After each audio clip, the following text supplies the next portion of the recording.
कर सकते हैं।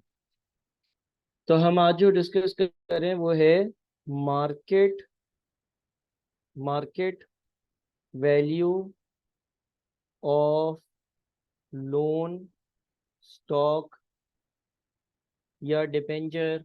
ठीक है। अच्छा, इसकी बहुत सारी डिटेल्स आपके पास weighted average cost of capital के चैप्टर में आएंगी। अभी एक बिल्कुल ही रफ आइडिया ले लेते हैं कि भाई किसी भी बॉन्ड की मार्केट वैल्यू किस तरह से कैलकुलेट कर सकते हैं। यानी कि कितने पे वो ट्रेड हो रहा होगा, कितने पे वो अगर ट्रेडेबल है यानी कि खरीदा और बेचा जा सकता है, तो एक पार्टी कितने में बेचेगी और दूसरी पार्टी कितने में खरीदेगी। इसके लिए एक बिल्कुल बेसिक सी एग्जांपल लेते हैं। लेट से ₹100 का बॉन्ड है। ₹100 इस बॉन्ड की पार वैल्यू या फेस वैल्यू है। पार वैल्यू या फेस वैल्यू है। अच्छा, मार्केट वैल्यू डिफरेंट होती है और पार वैल्यू या फेस वैल्यू डिफरेंट होती है। पार वैल्यू या फेस वैल्यू कैलकुलेट यूज होती है इंटरेस्ट का अमाउंट कैलकुलेट करने के लिए। ठीक है। इसके बाद आपके पास लेट से एक कोपॉन रेट है। कोपॉन रेट। अच्छा जी, कोपॉन रेट क्या होता है? कोपॉन रेट फॉर एग्जांपल है 10%। कोपॉन रेट का क्या मकसद है? कोपॉन रेट क्यों यूज होता है? कोपॉन रेट जो है ना वो यूज होता है ये कैलकुलेट करने के लिए कि हर साल का क्या इंटरेस्ट मिलेगा। अगर पार वैल्यू या फेस वैल्यू को कूपन रेट से मल्टीप्लाई कर दिया जाए तो इंटरेस्ट की अमाउंट आ जाती है। ठीक है जी। अच्छा, फिर लेट से ये जो भी बॉन्ड है, लोन स्टॉक है, हर चीज़ को कैलकुलेट करने का तरीका सेम है। इसकी जो टर्म है ना, यानी कि जो नंबर ऑफ इयर्स है, जितने सालों के लिए ये होगा, वो 3 साल है। 3 सालों के लिए होगा, 3 ईयर्स इसके नंबर ऑफ इयर्स हैं। यानी कि जो भी जिसने भी लोन दिया है, वो 3 साल बाद, 3 साल के टर्म के बाद वो लोन जो है वो वापस हो जाएगा।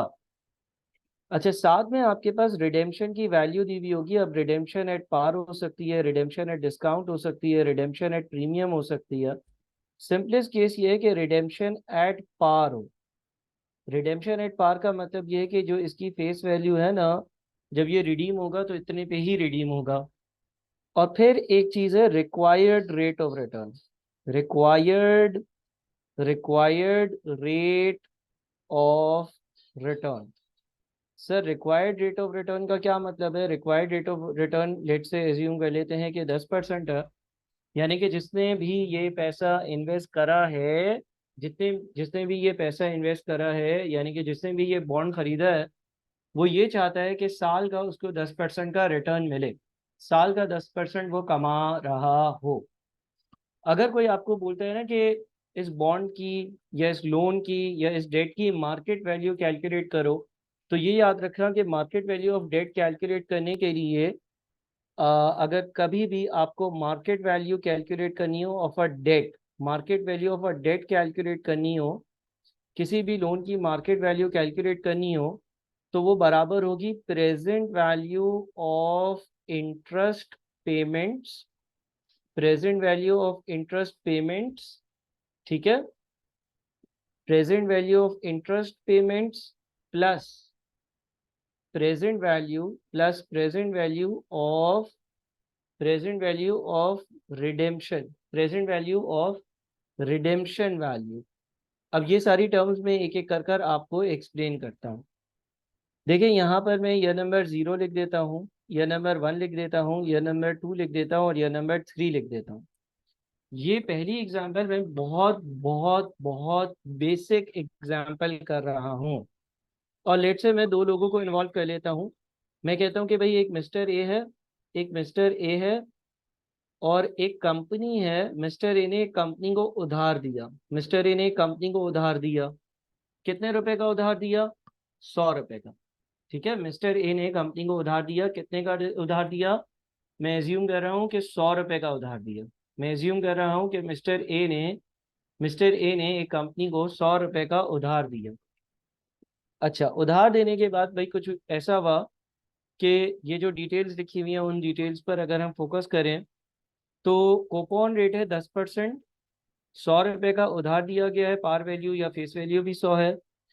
तो होगा ये कि हर साल के आखिर में कंपनी मिस्टर ए को 100 का 10%, कंपनी मिस्टर ए को हर साल के आखिर में 100 का 10% यानी कि 10 रुपए का इंटरेस्ट देगी। उधार कंपनी ने लिया था ना, उधार अगर कंपनी ने लिया था तो अब इंटरेस्ट कौन देगा? इंटरेस्ट जो है वो कंपनी देगी मिस्टर ए को। इंटरेस्ट जो है ना वो कंपनी देगी मिस्टर ए को। ठीक है, इंटरेस्ट कंपनी देगी मिस्टर ए को। ठीक है, बात समझ में आ रही है? तो अब पहले साल के आखिर में कंपनी मिस्टर ए को 10 रुपए देगी। दूसरे साल के आखिर में दोबारा से कंपनी मिस्टर ए को 10 रुपए देगी। और तीसरे साल के आखिर में कंपनी जो है वो मिस्टर ए को 110 रुपए देगी। 110 रुपए क्यों देगी बताओ? 110 क्यों?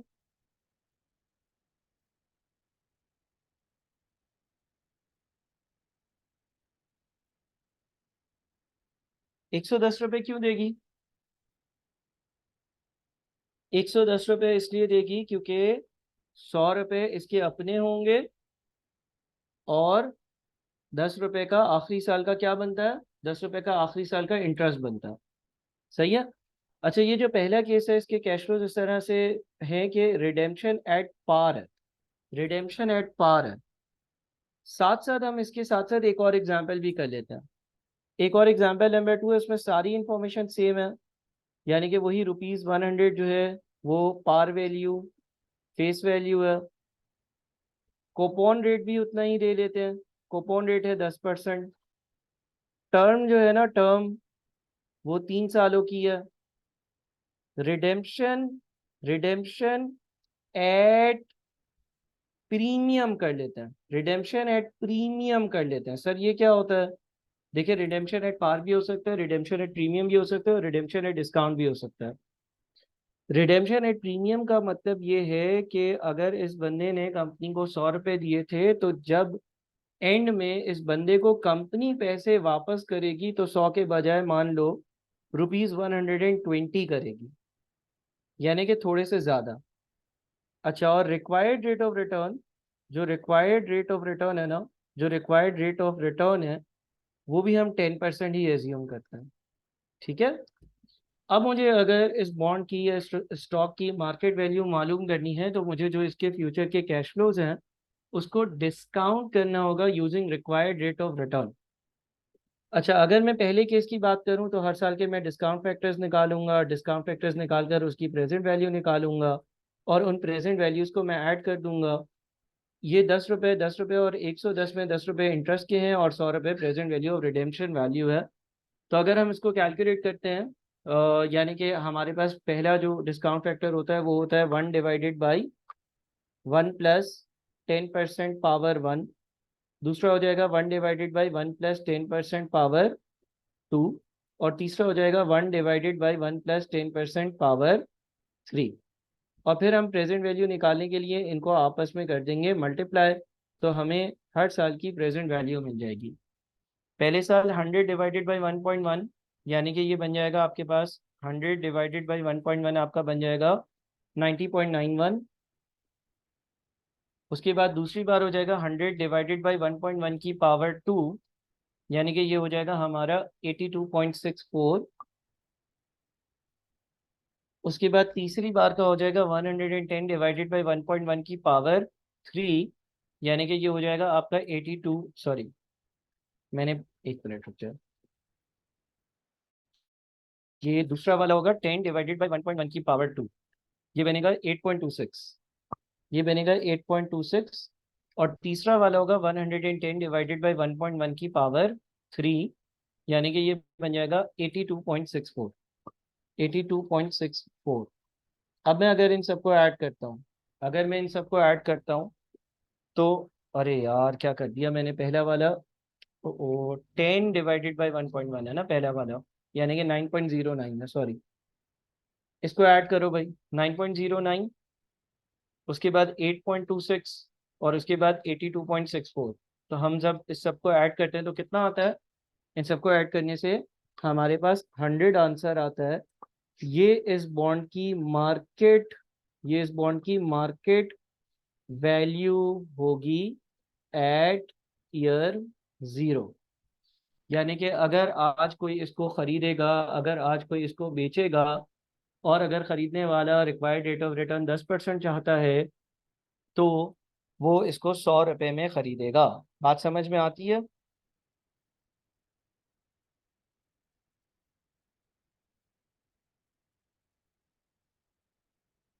ठीक है, क्लियर हो गया भाई?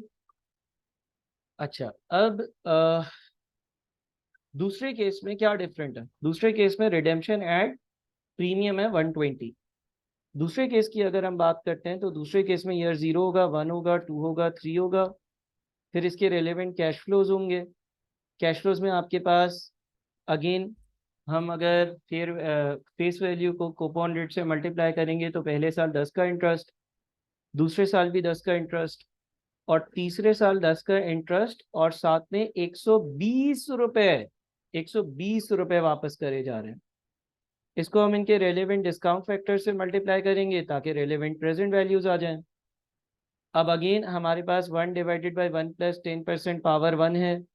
दूसरा हमारे पास 1/1 + 10% पावर 2 है। ये याद रहे कि डिस्काउंट फैक्टर जो है वो रिक्वायर्ड रेट ऑफ रिटर्न होता है, और यहाँ पर 1 + 10% पावर 3 है।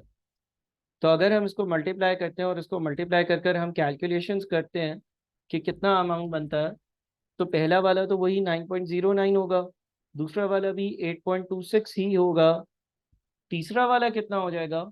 तीसरा वाला जो है वो हो जाएगा 130 डिवाइडेड बाई 1.1 की पावर 3, यानी कि 97.67, 97.67। और इन तीनों का अब एडिशन कितना बनेगा भाई? अगर हम इन तीनों को ऐड कर देते हैं तो ये बन जाता है आपका 115, 115 बन जाता है। 115.02 समथिंग आ रहा है, 115.02 आ रहा है। ठीक है, ये कहलाएगी इस बॉन्ड की मार्केट, ये कहलाएगी इस बॉन्ड की मार्केट वैल्यू एट ईयर 0। यानी कि आज के दिन हमने इसकी मार्केट वैल्यू कैलकुलेट करी है ना, तो ये कहलाएगी मार्केट वैल्यू एट ईयर 0। अच्छा, आप जरा इस चीज को एक और एंगल से समझते हैं। हमने दो एग्जाम्पल्स ली, ये एग्जाम्पल नंबर 1 है, ये एग्जाम्पल नंबर 2 है। हमने दो एग्जाम्पल्स ली, एक एग्जाम्पल नंबर 1 और एक example number 2। Required rate of return का क्या मतलब होता है?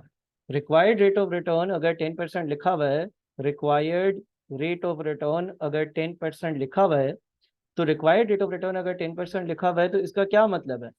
इसका ये मतलब है कि जो भी इन्वेस्टर है जो इस चीज को परचेज करेगा या यहाँ पर पैसे लगाएगा, या किसी को ये जो उधार की बात हो रही है उधार देगा, तो वो ये चाहता है कि वो जो उधार दे उसको उस पे 10%, 10% सालाना मुनाफा हो रहा हो, वो 10% सालाना कमा रहा हो, उसको 10% सालाना मिल रहा हो।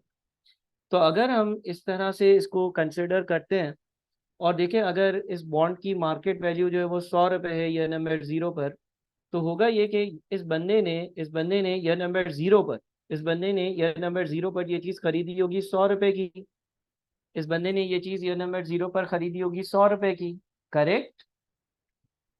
तो इसके पास से ये 100 रुपये चले गए, इसने 100 रुपये इन्वेस्ट कर दिए, इसने 100 रुपये लगा दिए, इसको 100 रुपये, इसने 100 रुपये का बॉन्ड खरीद लिया, हाँ या नहीं? अब क्या हुआ? अब ये हुआ कि ये चाहता था कि भाई जो भी इसने पैसा इन्वेस्ट किया उस पर इसको 10% की कमाई हो। तो इसका मतलब ये हो गया कि 100 पर 10% की कमाई, यानी कि 10 रुपए की कमाई ये चाहता था। और इसको पहले साल के आखिर में मिले भी कितने? पहले साल के आखिर में कंपनी से मिले कितने? 10 रुपए। तो इसकी इन्वेस्टमेंट कहाँ रह गई? 100 पर। अगले साल दोबारा इसकी इन्वेस्टमेंट 100 रुपए है, अगले साल दोबारा इसकी इन्वेस्टमेंट 100 रुपए है। ये बंदा चाहता था कि जो इसकी इन्वेस्टमेंट है उस पर सालाना इसको 10% का रिटर्न मिले, तो 100 का 10% 10 रुपये होता है। और इसको दूसरे साल के आखिर में 10 रुपये मिल भी गए, तो दोबारा से इसकी इन्वेस्टमेंट 100 पर आ गई। तीसरे साल इसकी जो इन्वेस्टमेंट थी 100 रुपए की, ये चाहता था कि उसमें 10% या 10 रुपये कमाए। 10 रुपये इसको कमाने थे और कंपनी ने इसको 110 रुपये दे दिए, तो तीसरे साल के आखिर में अब इसकी इन्वेस्टमेंट 0 रह गई। यानी कि ये बात दुरुस्त है, ये बात दुरुस्त है कि इसको 10% का रिटर्न मिल रहा है। ये बात दुरुस्त है पहले बॉन्ड के केस में कि इसको 10 रुपये का रिटर्न मिल रहा है, 10% का रिटर्न मिल रहा है। दूसरे केस की बात करते हैं। दूसरे केस में मार्केट वैल्यू कितनी है? 115.02। दूसरे केस में मार्केट वैल्यू है 115.02, यानी कि ये बॉन्ड मार्केट में 115.02 रुपीज में अवेलेबल होगा।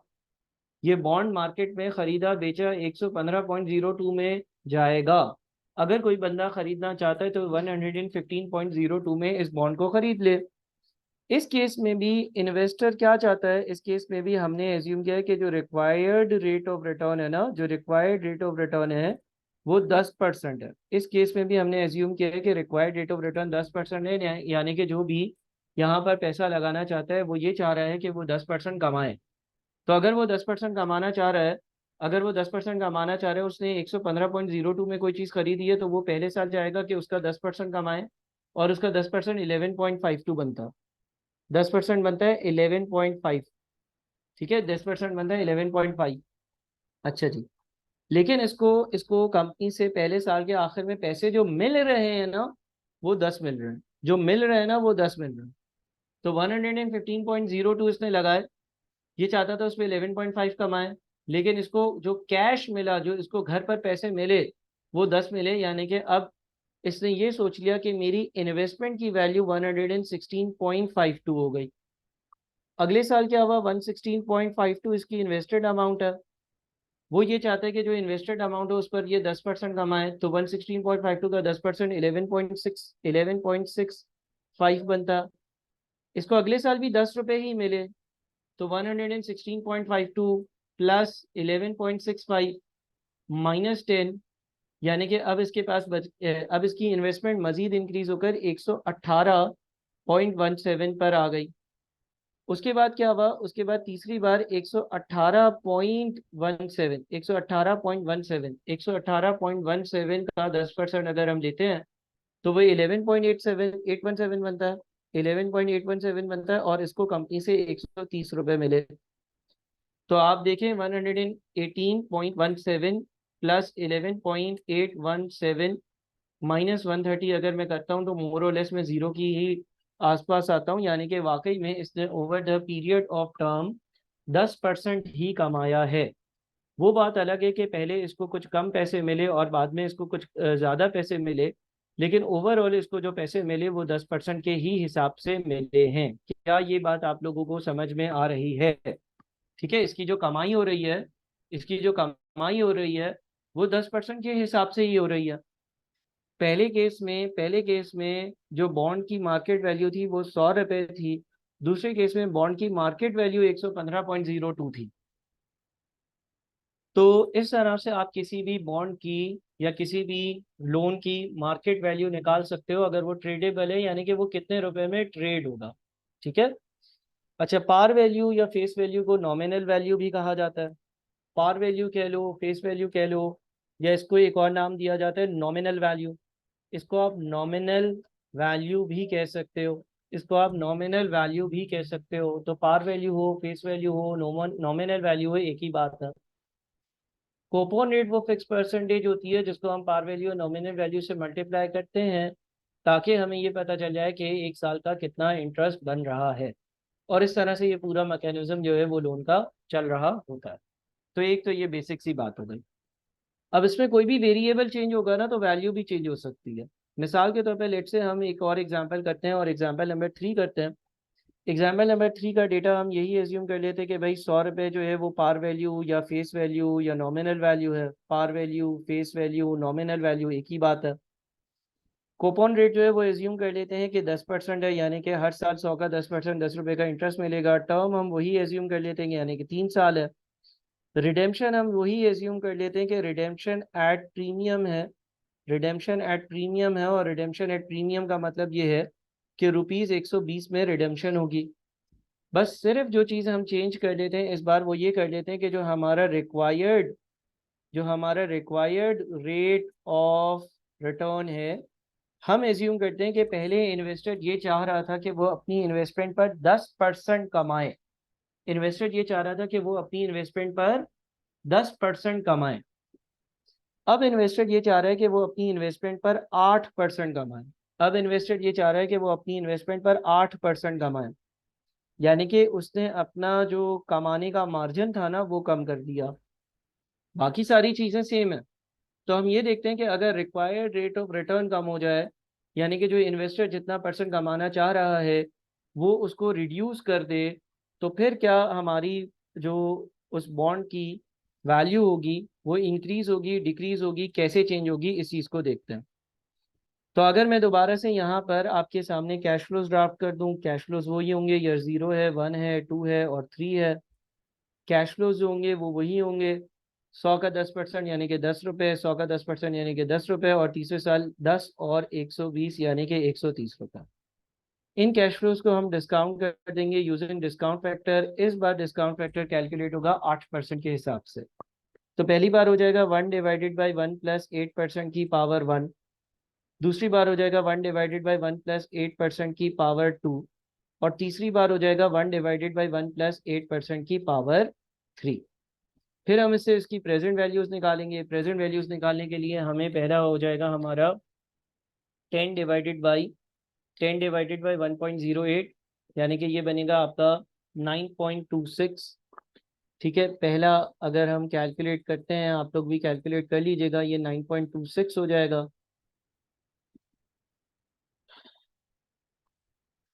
दूसरा क्या हो जाएगा भाई, दूसरा भी देखते हैं ज़रा, ये 9.26 है।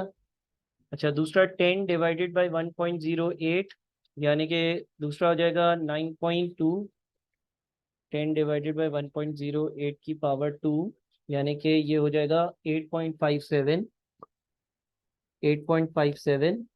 और तीसरा क्या हो जाएगा, तीसरा हो जाएगा 130/1.08 की पावर 3, यानी कि 103.19 या 103.20। अब अगर हम मार्केट वैल्यू कैलकुलेट करते हैं तो 103.2 प्लस 8.57 प्लस 9.26, इसका जो एडिशन बनता है वो बन रहा है 121.03। 121.03 की वैल्यू आएगी, ये कहलाएगी हमारे पास मार्केट वैल्यू एट ईयर 0। ठीक है जी, ये कहलाएगी मार्केट वैल्यू एट ईयर 0। यानी कि आपने ये देखा कि अगर रिक्वायर्ड रेट ऑफ रिटर्न, अगर required rate of return reduce हो गया, अगर required rate of return reduce हो गया तो मार्केट वैल्यू में क्या इजाफा आया है, मार्केट वैल्यू कम हो गई या इंक्रीज हो गई, मार्केट वैल्यू इंक्रीज हो गई। अब ज़रा हम इसकी अगर कैलकुलेशंस करें अगेन, तो आपने जो है वो इन्वेस्ट करे थे 121.03।